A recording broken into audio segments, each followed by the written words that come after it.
ఇప్పుడు ఏదైతే ఈ భూములు స్కాములు బయటికి తీస్తూ ఉన్నారో వైఎస్ఆర్ కాంగ్రెస్ పార్టీ ప్రజల ముందు పెడతా ఉన్నారో ఏదో సంచలనాలు సృష్టించాలని మరి నిన్న ఒక ఐపీఎస్ అధికారి నీతి నిజాయితీకి మారుపేరైన ఒక ఐపీఎస్ అధికారి పిఎస్ఆర్ ఆంజనేయులు గారిని అసలు ఏ రకంగా అరెస్ట్ చేస్తారనండి?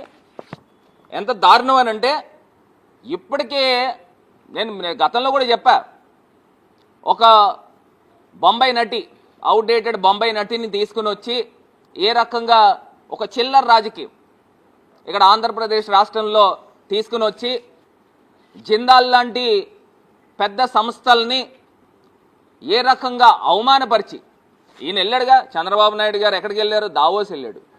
దావోస్ వెళ్ళినప్పుడు ఏం జరిగిందండి? ఇప్పుడు ఈ లోకేష్ గారు ఇవి చాలా ఇండియా టుడే కాన్క్లేవ్లోనూ వీటిల్లోనూ రకరకాల మాటలు చెప్పారు. హైదరాబాద్కి తెలంగాణకు హైదరాబాద్ ఉంది, కర్ణాటకకి బెంగళూరు ఉంది, తమిళనాడుకి చెన్నై ఉంది, మాకు చంద్రబాబు నాయుడు ఉన్నాడని చెప్పాడు. మరి ఇదే చంద్రబాబు నాయుడే కదా దావోస్ వెళ్ళాడు. దావోస్ వెళ్ళినప్పుడు మరి ఒక్క రూపాయి అయినా ఎంఓయూ చేసుకున్నారా అని అడుగుతా ఉన్నా. ఒక్క రూపాయి అయినా చేసుకున్నారా? మరి ఏమైంది మీ బ్రాండ్ ఇమేజ్? మీకు బెస్ట్ ఫ్రెండ్ బిల్ గేట్స్ గారు అని చెప్తా ఉన్నారు కదా, ఆయనతో మీటింగ్లు పెట్టుకున్నారు.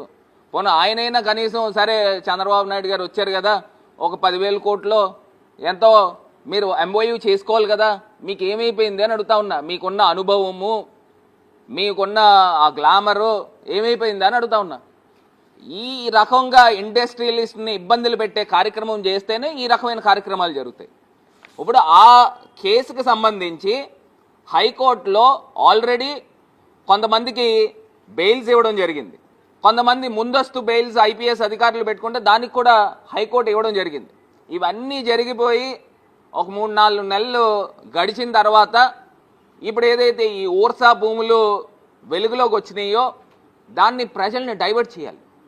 ప్రజల్ని డైవర్ట్ చేయాలనంటే ఏం చేయాలా? ఒక సినీ నటిని మళ్ళీ తెరపైకి తీసుకురావాలి. తెరపైకి తీసుకుని వచ్చి ఒక సంచలనం క్రియేట్ చేయడం గురించి ఒక ఐపీఎస్ అధికారిని, మరి నిజాయితీ గల వ్యక్తి అయిన పిఎస్ఆర్ ఆంజనేయులు గారిని ఏ బేసిస్లో అరెస్ట్ చేస్తారనండి? ఇది కక్ష సాధింపు కాదా?